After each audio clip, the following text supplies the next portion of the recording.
Well, Jeff Lutz, nice to see you. I'm so sorry we didn't meet up at 10:10, but I based on X your comments on X since then, I apparently you had a great time checking things out at the show. Yeah, I thought it was great. Yeah, it was too bad I didn't see you, and but I would say it's a big disparity between the commentary I see on an X from folks. Again, for the most part, if you actually were able to experience the event versus not, I definitely see a difference. It was really interesting to to kind of be in three dimensional form next to these bots and seeing their movement. I was obviously I know what's teleoperated and what isn't. Right. I was impressed by the fluidity of their movement, the numbers of them just walking around the crowd, and what they were able to do. Because I was at the AI Day 2 years ago when it was Right. barely able to walk out on stage, in this kind of Tin Man form, and what it is today. It's just that's 20. Yeah, it's 24 months. It's amazing. Yeah. All right. Well, I'm earlier today, Scott and I had a long conversation about his impressions of what he thought about the bots, and he was very impressed as well. I had a just looking through your posts of the last couple of days, all of a sudden this idea and a couple of news issues earlier today, all of a sudden gave me this new idea I want to throw at you. We had 150 CEOs at this event. We have multiple major corporations testing out the semi trucks. You personally made mention of the upstream connections that Elon has with NVIDIA and Taiwan Yeah. Semiconductor and whatnot. And Elon has obviously made friends with how many major political leaders in the United States and all around the world.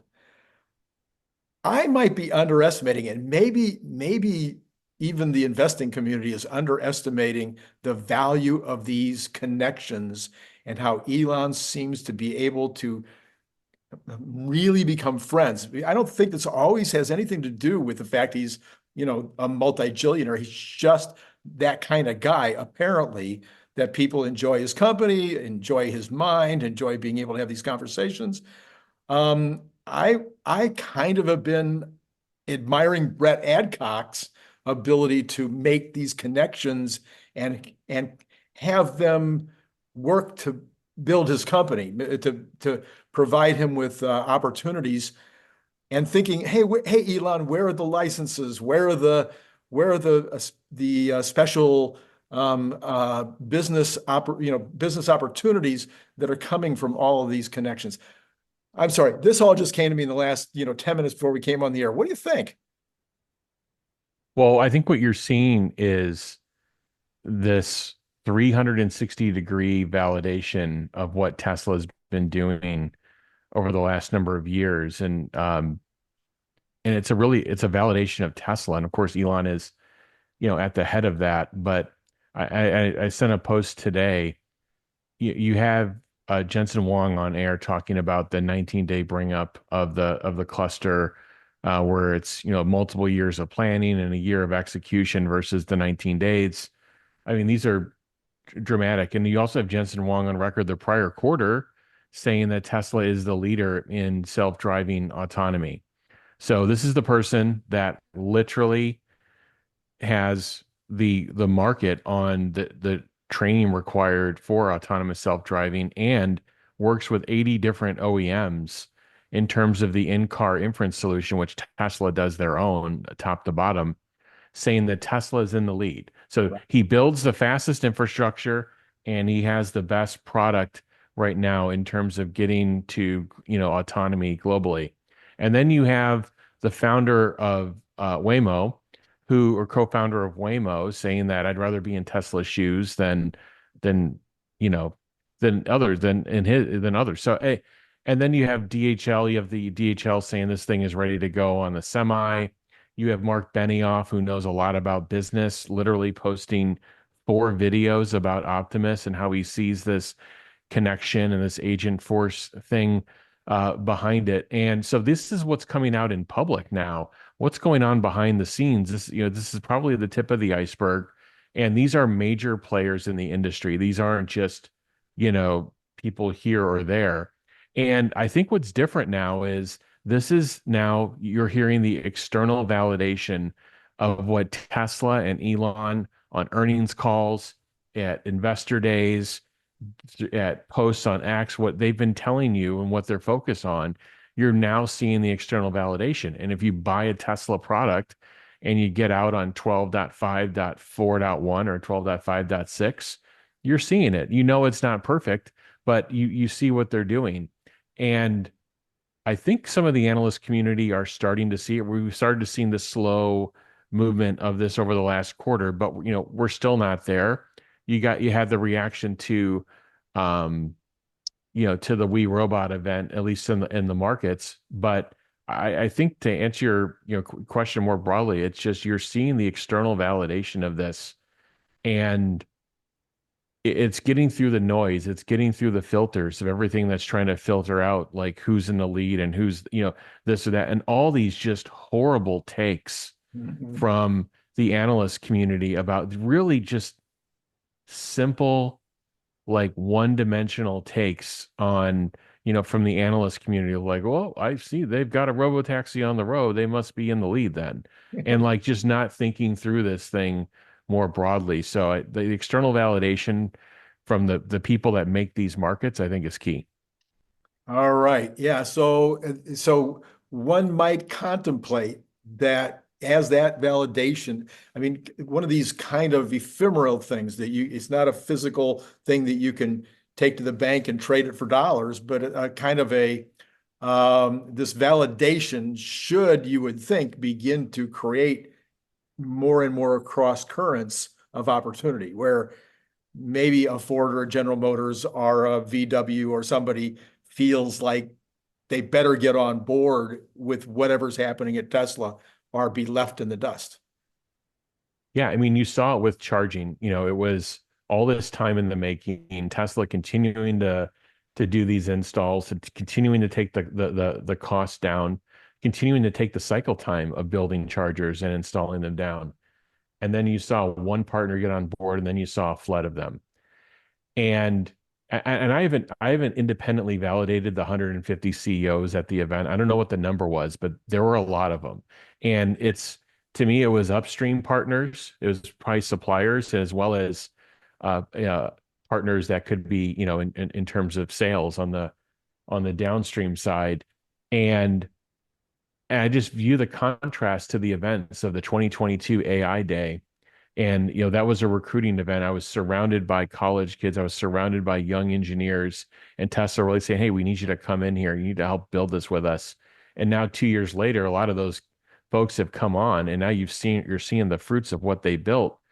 And you saw how proud the employees were at the We Robot event. And then you saw now this turn into more of a partnership event. If you looked over to to the left of where I was staying at the We Robot event, there were different colored lanyards at the event. There were lanyards for partners. There was lanyards for VIPs. There was lanyards for the general guests. And you can tell, like, they're really trying to make this connection with partners. And again, I can't independently validate the number, but it was happening. And from being part of these things in the past in the corporate, there's nothing you like seeing better, like especially if you're a supplier to Tesla, to seeing Tesla's customers at an event, you're seeing the end-to-end connection of, from all the various stages and phases of building a product to getting it sold through to the end customer. And finally, what Elon Musk or not, this is a money thing for these companies. And what they like about Tesla is something called ROIC. And anytime they do business with Tesla, return on invested capital is the key thing. So if you're NVIDIA and you're selling them H100s, you know that if he's going to build a data center in 19 days, that he's going to take your H100s, he's going to pull them out of your inventory, he's going to get them into the data center in a couple of weeks, where it's taken a year. And guess what he's going to do on the other side of that? He's going to order more. Or yeah, right. So what's happening here is this is the wonderful supply chain. You're getting your inventory out of you. It's getting through to your customer. They're installing it, and then they're asking you for the next batch. And that speed is what they respect. So whatever politics aside, they don't care about that. They want to make money, and they want to work with somebody who's respected. They want to work with the person that's landing the rocket booster, between two chopsticks. They want to work with someone that's going to give them the ROIC for their business. And of course he's ethical. Of course he's doing the right things. You may not agree on everything. If you agree with everything on someone, I think it's kind of bizarre. Right. But yeah, that's what they're looking for. These partners are looking to make money. Period. So that was question number one that's right in your wheelhouse. Here will be question number two on right in your wheelhouse. Scott says that Optimi should first be used to build Model S and X. He'd like to see them eventually build 100% of the Model S and X. He says those lines are probably only one shift, 5 days. Now it'd be easy to implement. And then you could actually have a foundation series. In other words, you wouldn't call it foundation, but built by Optimi or something like this that might Yeah. give them more value. What do you think about that idea? Yeah, it's interesting. Scott always makes wonderful points. I like that. I also like I think what naturally happens with factories and with automation, and what I see happening with humanoids is if you were envisioning yourself being 5,000 feet above the factory and looking down, I think it's going to start in the perimeters of the factory. So that's material coming in. So that's bringing the materials, it's receiving the materials, it's moving the materials into the warehouse, it's putting them in the right location. So you think about the eyes on Optimus, looking at the coding, the barcode on the outside of the box, also being able to do weight, also being able to place it into the right location, and then also being able to upload that data back to the database. And now you're knocking out all these steps of scanning and receiving all these things. You're knocking out steps. It's not only that you're replacing labor, but you're actually reducing steps in the process if this is done well. So I see them in the perimeter of the factory bringing material in, probably material sorting as well, and then getting material out to the line or feeding the little trolley robots that put material out to the line. Remember, robots are going to be in multiple forms. And I also see them on the exterior of the factory. It could be doing quality assurance. It could be doing most likely a lot of the warehousing activities on the perimeter of on the outbound side of the factory. And then I see it slowly moving in to the core of the factory, where you get to these assembly steps. And I think Scott's idea is interesting. Like, can you knock out an entire product line and demonstrate it? And that may be the way to go as well. But I think you can have it also doing these broad functions for the entire factory for all product lines in terms of inbound and outbound to start. Okay, on another similar subject, we're now told that CyberCab is about 2 years away. And I've now asked two others of our regular guests, why 2 years? Is it really going to take that long? What do you think about that timeline? Yeah, you know what? It's interesting. I always like to look at the bookends of these things and understand. So what did we see at the event? We saw prototypes that were functional, that you could sit inside of, that they were comfortable enough for consumers, for regular outside non-Tesla employees to sit inside of and to use. And that tells you that, well, in the phases of product development, which I do a lot of work on this in the consulting world, and from my prior life, I teach this in this space. There are these various phases of product development, and they are well beyond the phase of what is this thing going to look like, industrial design, Franz. And it feels like they're well beyond the phase of that handshake between ID, industrial design, Franz, and engineering, saying, okay, you want it to look like this. This is how we would package it from an engineering perspective. This is what's feasible. This is what isn't. Supply chain team come in here and saying, what processes or raw materials have I selected that may be unobtainium, or can you help me select materials that are going to be in great supply? And I think that handshake has been mostly done. Is the design done? Of course not. The detailed design on each component, I believe they're at that phase right now. Obviously, there was a set of databases done to be able to build those cars. The question is now you need a set of databases and materials that can build product into the millions, and you need a supply chain that can build product into the millions per year.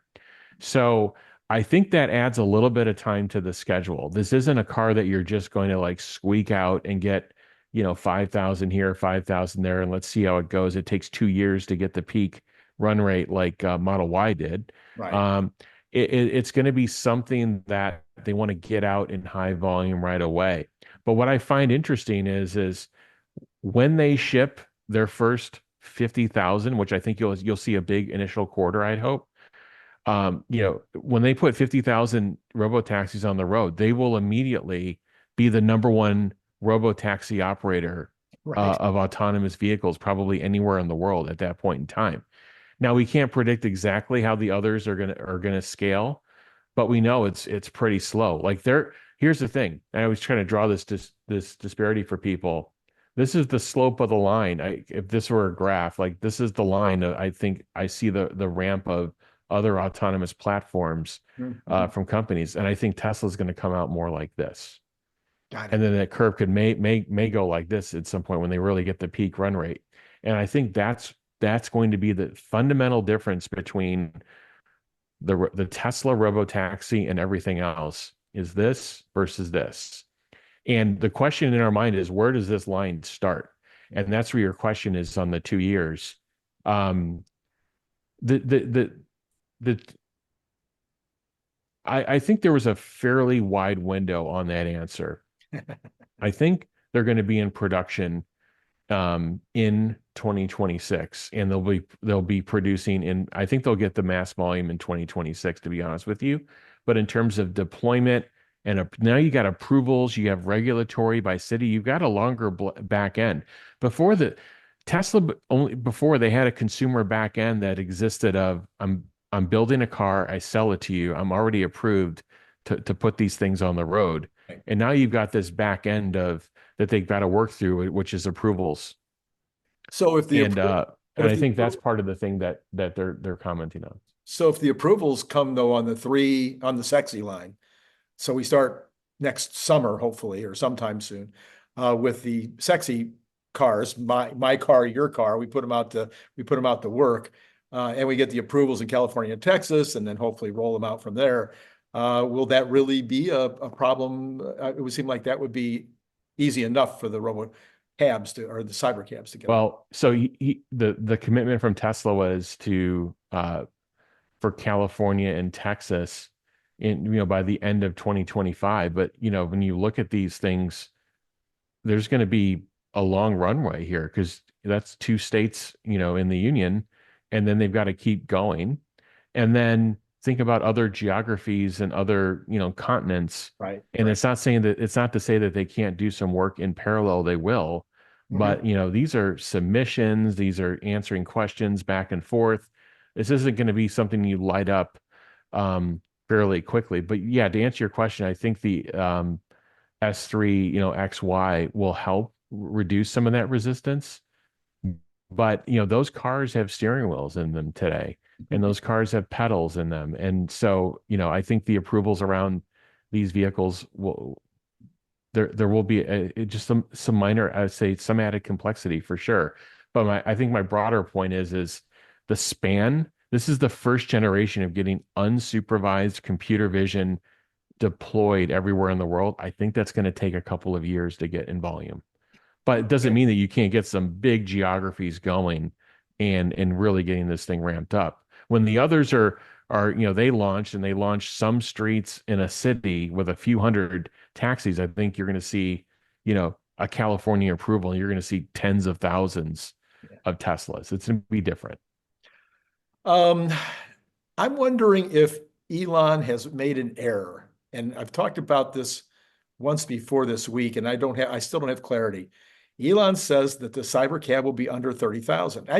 By the way, I wasn't the first one to have this problem. I didn't invent this one. I can't remember who said it first, but the cyber cab is useless without FSD. it's not a product. It has to have FSD in order for it to be a product.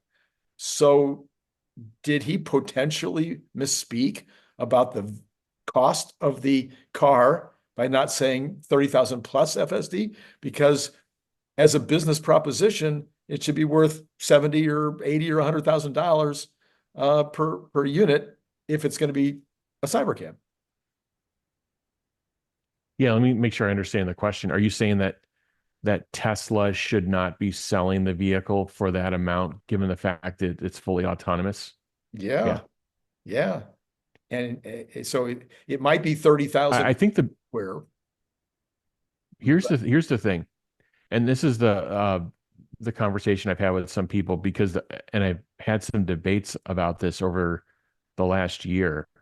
There's some people that believe that this intense focus that Tesla has on the cost of the hardware isn't as relevant as getting to market and the average of the monthly revenue that you would get or yearly revenue on the taxi service and autonomy. So what I think his point is as a consumer, you should be able to buy this thing for under $30,000 and FSD should be switched on. Now, what he's not talking about is that you will enter into a relationship. If you're going to use this as a robotaxi, you're going to enter into a financial relationship with Tesla. And over the lifespan of that vehicle, over 500,000 or a million miles, well, yeah, I mean that's probably going to be worth, who knows? I haven't even done the full math on how many rides can a car get and how much revenue will come into Tesla. But I think it will get well up and over your number of what they're just not. If you want to ramp something into the many millions, telling the consumer that they have to fork out the full lifetime value of it up front would obviously dampen and destroy the ramp almost. So the idea here is can you get the variable cost? You have variable cost, and then you have your fixed cost, you have your variable costs, and then you have your revenues that you can get over the lifetime. And if you can get those early, that the variable costs down, the way Elon talks about is getting to approach zero. Then now you're talking about this huge disparity of this thing that could make hundreds of thousands maybe in revenue over its life, but then you can get the upfront cost down to 20,000, 25,000, something in that area. When I say cost, I mean price the consumer would pay, right, I right. should say. But I think that's what he's saying. So we could be looking at something that I brought up a while ago, which was the idea that if this was ever sold to me to just putt around my neighborhood, the cyber cab I'm talking about, if it was ever sold to me not as a cab, but as a product that I would just want to have to drive around in, that might be $30,000, and it might cost me $100 a month for my subscription or something. But if I'm selling that same vehicle to be used as a cyber cab, then that person would be paying some amount per month and or some amount per mile in order to do that. And maybe there would be an upfront cost that you could pay that would be a better deal if you wanted to pay some upfront. Is that kind of what you're saying? Yeah, precisely. These things are going to be lifetime revenue generators over many, many years. I think the way Tesla wants to approach this is how do you get people over the line into turning these things on and making money for themselves and Tesla with the lowest upfront cost? That's going to be the winner in this. Obviously, the lowest cost per mile is also the winner. Right, So right. they want to win on both. They want to get you in at the lowest number, and they want you at the lowest cost per mile, and they want the owner of the service, they want them to get more dollar or more of that percentage per mile than they get today. Okay, all right. Were you surprised to see a Robovan as compared to a smaller commercial van or a passenger van? Yeah, the Robovan was definitely striking in person. Um, no, I wasn't surprised. I always thought that they were going to bookend the taxi. I thought it was going to be a small two-seater and then something larger. I didn't know if it was going to be 15 to 20 person larger, but I always thought it small and large because the existing vehicles are all, 5 to 7 seater type vehicles and really taking care of the the mid-range. And I think these lower cost vehicles coming will also, be able to seat 4, maybe 5. Okay. Yeah. Yeah. I think that's been an argument which I've had all week long in terms of what the new 2.5 is gonna look like or be. Well, some people thinking it might be just the two-seater. And I think I've resolved in my mind that we are looking at a smaller Model Y, hatchback Model Y or something, which is what we've always thought. So I find it hard to imagine that as much as I think it might be a product, I wouldn't argue that a two-seater, there's a lot of folks out there right now that live alone or live with one, just, husband and wife, that the two-seater might be the perfect second car or even the first car. So I'm not saying it wouldn't be a product, but I don't think that's the direction they're going to take. What do you think? No, I believe that I agree with that. I think to get the cost down, they're going to get the mass down, but they're going to do the dramatic move on the robotaxi. On the interim vehicles they're talking about, they're going to pull the modules forward that you saw that are being used in the robotaxi, whether it's the electric motor, the battery pack, they're going to pull those forward for those to get those cost reductions in. But I believe that they're going to be updated styling. Well, first off, I believe Tesla's going to refresh the Model Y. And I Yes. believe you're going to get the Model Y, Juniper with updated styling, a la the Model 3 refresh, maybe even more updated. But the question, I am going back and forth on these interim vehicles. So like, are they going to get more of the cyber-like styling?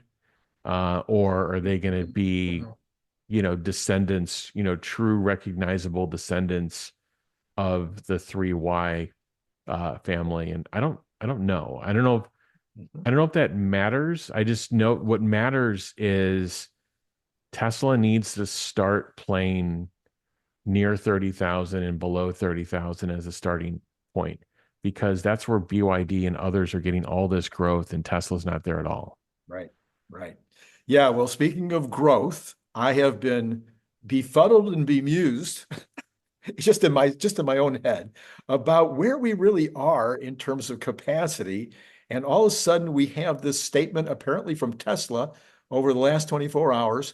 This should help us fully utilize our current expected maximum capacity of close to 3 million vehicles, enabling more than 50% growth over the 2023 production before investing in any new manufacturing lines. It doesn't say before building any new buildings. So all of a sudden I started, going back to some of my old numbers again. We know that we've got about a million two in Shanghai. That's max, max, max, max. I mean, that if it was flat out. Now there maybe there's some ways that they'll be able to improve that by faster throughput or by better utilization of space. But let's call it a million two. You got 650,000 in Fremont. I haven't heard anybody suggest that Fremont is going to crank out a lot more than that. And then you've got a $500,000 capacity, maybe or maybe not. The lines are in place for 500,000. They're only building about 200,000 in Berlin right now, but theoretically capacity is 500, and that may or may not. Maybe they're only doing 2 shifts right now, and they could do 500 on existing lines in Berlin. So then that leaves Texas, where a lot of people, I think, have thought maybe they could only do 1 million cars there. But all of a sudden, we're looking at maybe 800,000 capacity for Cybertruck alone. You're already making over 200,000 Model Ys, and it's not 4 shifts. So I'm beginning to wonder what the real capacity of Austin is. And are we already looking at maybe well over 4 million in existing buildings? At the 800,000 Cybertruck, maybe meant 80,000 or No, 400,000. I mean, sorry, 800,000 a year. They're making 20,000 in one shift on one line right now. I'm sorry. Did I say that completely incorrectly? 2,000 a week, yeah, 100,000 run rate, 100,000 run rate, yeah. one shift, one line. Everybody says they have 2 lines available there, and they may not have built it yet. I haven't heard that one shift. They've hired the second shift. I haven't heard that it's only one shift. Oh, okay. Everybody, I mean, Yeah. Yeah. Brian, others think it's just one shift. One Okay. sh okay. I mean, maybe I mean, I know that I saw the requisitions for the second shift, Uh-huh. and the way that shifts come up is there's no necessary announcement. What happens is they take the bottleneck operations from the first shift and they start completing them on the second shift without the second shift being formally up. Mm. So I think this is really hard to do unless you've got some sort of inside information. I think it's fairly difficult to do. I know people, and I think, by the way, I think I look at Brian's information as a trusted source um, versus some of the others. But I also think sometimes we're like, there's things you can be certain about, and there's things like, well, I don't know, there could be a couple of different ways that this could be managed. But anyway, back to your original, I think your original point is around it. How's Tesla getting to this capacity without adding buildings? Yeah, I mean, is it possible that Yeah. Austin is going to be 2 million a year, add Berlin at 1 million, and Shanghai at 1,700,000? You've got now you're talking about 4.7. Did I just do that right? Yeah, 4.7 million in existing buildings. Well, the answer is each one of these manufacturing locations has multiple phases of deployment. Mhm. And if you grant that they're all at their first phase of deployment, um, especially the new factories like Berlin and Austin, there are multiple phases that can come up. But I think this is a moving target. This is a classic moving target because we saw what Tesla did in Shanghai with the efficiency improvements of the going Right. from the 42 seconds to the 28 seconds, and that is literally uh, adding capacity inside of the same footprint. We don't know exactly for sure, but it looks like they're doing that. So I have always been a proponent when I see all these questions about when is Tesla going to open another factory? I'm like, this is not how it normally works. How it normally works is you when you build a factory, you are making a multi-decade type, you know, you have a multi-decade type plan. And inside of that plan, at least for the next 10 years, you have a plan. And inside of that plan for the next 10 years, you're figuring out how you take the same floor space and you drive your efficiencies greater. What do you change in your product? What do you change in your automation? How do you get greater efficiencies? That's that's how you optimize, cash flow and capital expenditures for the company. So I think Tesla is going to be in that loop for a while. And so these like the original Shanghai factory, I think people thought it was 500K, 600K a year, Yeah. and obviously they're getting north of 1, 2 out of there. And I think you're going to see that progression continue in all the other sites. You're going to see them add capacity. They are adding a building in Nevada and they're adding floor space. They will add floor space and buildings in Berlin. And there's plenty of room in Austin. So I don't think that Tesla needs new gigafactory sites. I was never, like they must have Mexico. I was never kind of in that realm of like there's a lot of room in Austin. Like you have everything. You have the infrastructure, you have everything built up there. So I don't know, but like Randy, I'd be quite honest, I'm not looking too far beyond 2025. Like, where are they going to get the 3 million capacity? I mean, I think they largely have it. Right. Yeah, I think so too. I just, it's always, there's always this question of the 20 million by 2030. Not that that is really, Oh, yeah. there's not really an issue. I mean, at the end of the day, it's going to be all about robots making us money, but it's still an interesting mind, what do you want to call it, game to contemplate how they get there, whether that's still even the goal, and whether that's the right goal at this time after, what we, My advice is this is not going to be highly, highly nonlinear. And yeah, what I would love to see is if Tesla would comment on the vehicle click rate and output per square meter of the unboxed operation versus the standard operation. yeah, Because I think that's going to unlock some of this mystery. Because all these deployments and additional capacity they are adding the other sites that's going to happen over the next couple of years is going to be in the unboxed model. So I'm going to be interested to see what that looks like. All right, now we've taken this long range look. A week from today, we have a shorter range issue. I don't remember whether you play the game or not, but we have, I mean, how specific you get on this one, but we've got the range of thought from 40 cents to 70, with the street, depending on whose analysis you look at, either at 60 or 67 cents. Do you think that we're going to fall within that range? Do you have a feeling about it?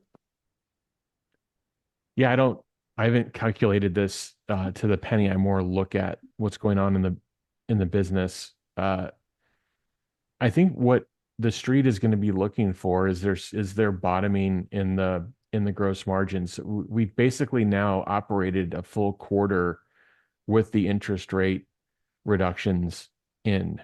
And, it looks like they've gotten a little bit more aggressive even throughout the quarter on it. But now they're counteracting it with you buy FSD, you get this really great rate, which, gives Tesla that cash up front to offset what's happening here. So I thought that was a really smart move. The question is now that they were able to get, production, over where I think over 450, and now production I hope is moving closer to 500K. Right. What is the implication on, this step up in production on COGS? And and and the other thing is, and the one of the Tesla did comment on this in the last year on one of the earnings calls, is now that you had this event, you had We Robot, you had Optimus is walking around, you had suppliers, you had upstream partners. How does how do these new products impact the gross margin of the ones you're building today? And are you able to leverage those? Are you able to, to upstream leverage those those new product awards with what you're, paying suppliers today? And is that you're able to leverage those negotiations? Because now those products are now in the window. Right. They're now in the window of supplier selection. They're now in the window of you're either going to get in this Tesla boat and you're going to be on the interim vehicle train, you're going to be on the robotaxi train, you're going to be on the Optimus train, or you're getting thrown off. Mhm. I think this is I think this is Game of Thrones time between the suppliers, between any of the partners that would want to work with this company. I honestly think like this is where you get in, and this is where you can grow your company along with the vision that Tesla put out there. What one company put the vision out there and an executable vision, that they can actually build this stuff. What one company put that out there? There isn't another company. So I think it's going to be very interesting. Those things are very hard to quantify. And it's a very long answer. We're going to be on the closer to 60 cents or closer to 40. I mean, I guess I'm somewhere in the middle, maybe on the lower side of the middle. And I'd just like to hear from Tesla. Are we, you know, have we bottomed here? That's what I like to hear. So your number one question for next Wednesday would be, is this the bottom on margins? Not my number one question per se, but it's somewhat important because you want to make sure the business can generate enough cash to fund everything that they're trying to do.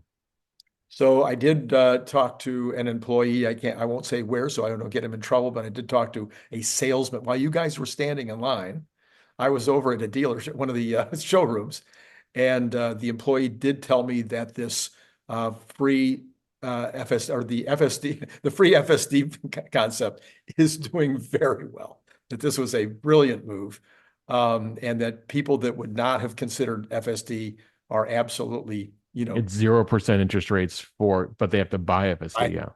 yeah. So that's been a very, very good move. The other thing that was interesting, I asked him whether he thought that the Cybertruck had Osborne the Model Y, and he said, absolutely. Really? Oh, absolutely. Yeah. That people that are waiting for their Cybertruck are no longer a customer for the Model Y, which is what they might have bought had they been interested in an electric car, and there was no such thing as a Cybertruck. Wow. I wouldn't see that those two buyers would be tremendously overlapped. Yeah, most of Yeah, the it's an Cybertruck buyers opinion. most of the Cybertruck buyers are never going to take it off road. They're never going to use it to construct a building. They're just using it. It's just a fun vehicle. Look at who's buying it now. It's a I show. know, but it's $100,000 versus $45,000. So while there's degrees of Osborne, and I wrote like if Tesla were to show this interim 3Y and it's $5,000 cheaper than what you can buy today, let's say, you'd have some major Osborning occurring. I mean, I don't know. Is this on the margins? Is this 5 or 10% of Model Y buyers mainly? But normally you don't see Osborning when the product's 250% or so higher No, I'm in talking about average. people. No, I'm talking about people like me. I've got a number. It's actually my wife that wants the Cybertruck. She's never owned a truck in her life. She's an English professor. She wants a Cybertruck because she wants it. She doesn't want an $80,000 version. She wants a $60,000 version with FSD and with a wrap. Oh, say people could be waiting for that version versus the That's what Y. she's waiting for. Yeah. Yeah, I And gotcha. I hear you. she's a Interesting. Y driver now. Right. Yeah. Interesting. Yeah. Yeah. So Yeah. I think this had a big impact. And then of course the Juniper, he said absolutely is Osborning it right now because when the Model 3, he ended up buying the Model 3 because it's so amazing. Where he Yeah. might have been a Model Y buyer otherwise. Yeah. So I thought that was Interesting. all. Yeah, these dynamics are really important in product planning, supply planning. I talked about Osborning. Tesla at any one point in time is about $15 billion of supplier liability. If you estimate that they're building 500,000 cars a quarter, Yeah. or more, it's probably more when you look at some of the extended lead times for components, but just on average. And so this is why they take Osborning very, very seriously, Right. because if you had a third of that, get Osborne, and now it's all of a sudden it turns into excess and obsolescence.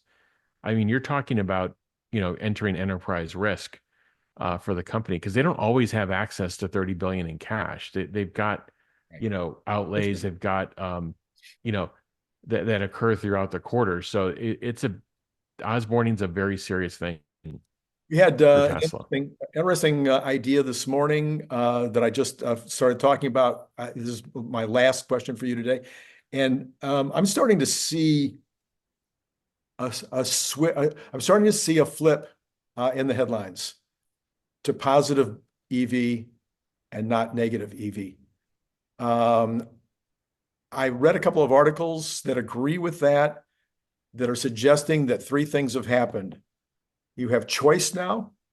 So the form factor that you wanted is now available or has become available recently or looks like it's going to become available. Number two would be infrastructure. And number three would be cost. So costs coming down, infrastructure no longer being a negative where your neighbor tells you, oh, I got one of those EV cars, but I can't ever get it charged up. So those three things getting solved could really open up the market on the EVs the way that we've been expecting. Yeah, maybe. I think the stats are in for September. I think it's now at a 9% adoption versus 8 In the or US, yeah. 7 and change, yeah, in the US. So, and we know China is improving rapidly. Um, but I think it's going to take a little bit more time, and I think we need to get solid offerings below 30,000, and we need other OEMs to not only participate with handfuls of cars at certain volumes. They'll launch a car and then they'll have, hundreds of it available. That we need them to participate in volume. And when they start participating in volume, I think, yeah, I think you'll really see this start to these platform transitions, they don't just go up in a straight line forever. There's certain points and plateaus. And one of the things we're almost in this 24/7 CNN like news cycle or Fox News like cycle when we talk about EVs, we're like microanalyzing, well, what was the adoption rate last month? But if you were to step out and look at it over 2 years, like this thing's really growing. It's just there's going to be some months that are going to be slower than others. And it's certainly tailed off in terms of rate of growth over the last year. But that will, to your point, that will resume and accelerate as these other call it points of resistance are resolved. There's no, it's a better, you go back to what's the better product? Right. What's the lowest cost of ownership, highest reliability, highest performance, and all you need to do, you got to get the cost structure down. You need places for people to charge their product, and people are going to gravitate towards a better product. All right, Jeff, as always, we appreciate you coming on with all of your wisdom that you've accumulated over You the as well, Randy. All right. We'll see you next week. Hang on, folks. We will get to the numbers in just a second. All right, let's go ahead and take a look at those numbers today. We've got the Dow Jones up 337 points today, NASDAQ up 51, S&P up 27, and Tesla up $1.76.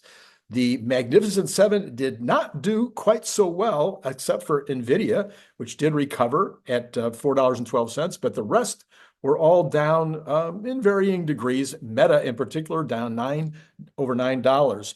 And the Cathie Woods were all up, as we mentioned this morning, unsurprisingly, since there was a reduction, the bond yields were going down. That typically is going to help the Cathie Wood stocks quite nicely.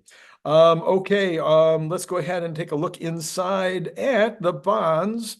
We have got the bonds right now continuing. Well, no, we got a little bit of an uptick right now in the 10-year after coming down quite nicely today in the yields. We're back up to 4.022. So that's up 0.6% in the pre-market. And the 2 years, same thing, up roughly up 0.5% at 3.94.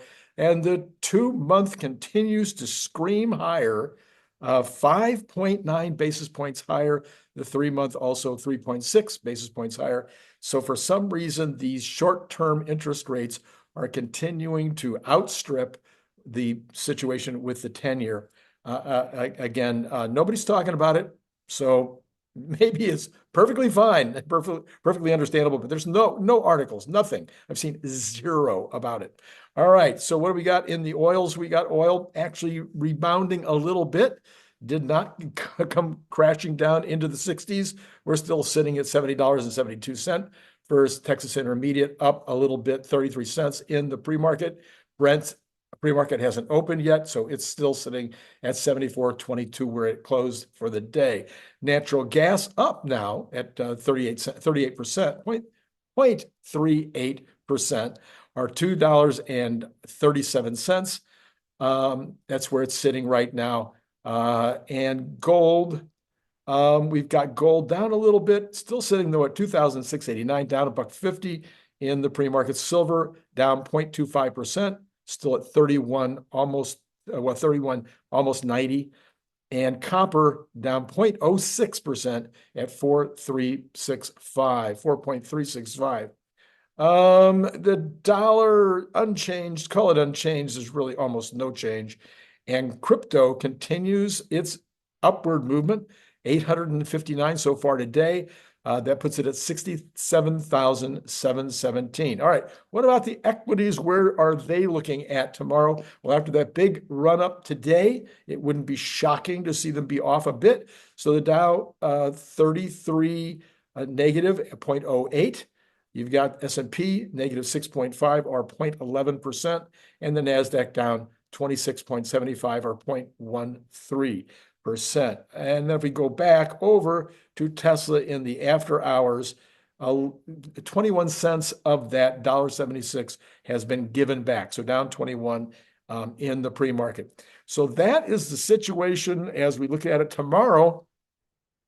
Most of the reporting tomorrow, interesting reporting tomorrow, a lot about housing. So we haven't heard much about housing for a while now. It'd be interesting to see how housing is responding to this interest rate fluctuation. We've had interest rates going up. Mortgage rates actually went up the last couple of weeks. Did that kind of slow down the optimism in the housing market? Well, we'll find out about that in the morning. In the meantime, it has been great. Oh, should I mention, let me just real quick here. Did you ever hit the like button yet? That would be a good thing to do. Subscribe and notify tomorrow morning, regular schedule. As far as I know, we'll have Cern Basher We'll have my regular program in the morning, Cern Basher, and then Bradford Ferguson, I think, is champing at the bit. He's got a bunch of stuff on his mind that he wants to talk to me about. He has been sending me stuff. So it should be are you kidding? Cern and then Bradford. What a great day is it going to be tomorrow? We'll look forward to doing that. And now I'll say the words, the famous words. Well, famous in my small world. It's been great talking to you.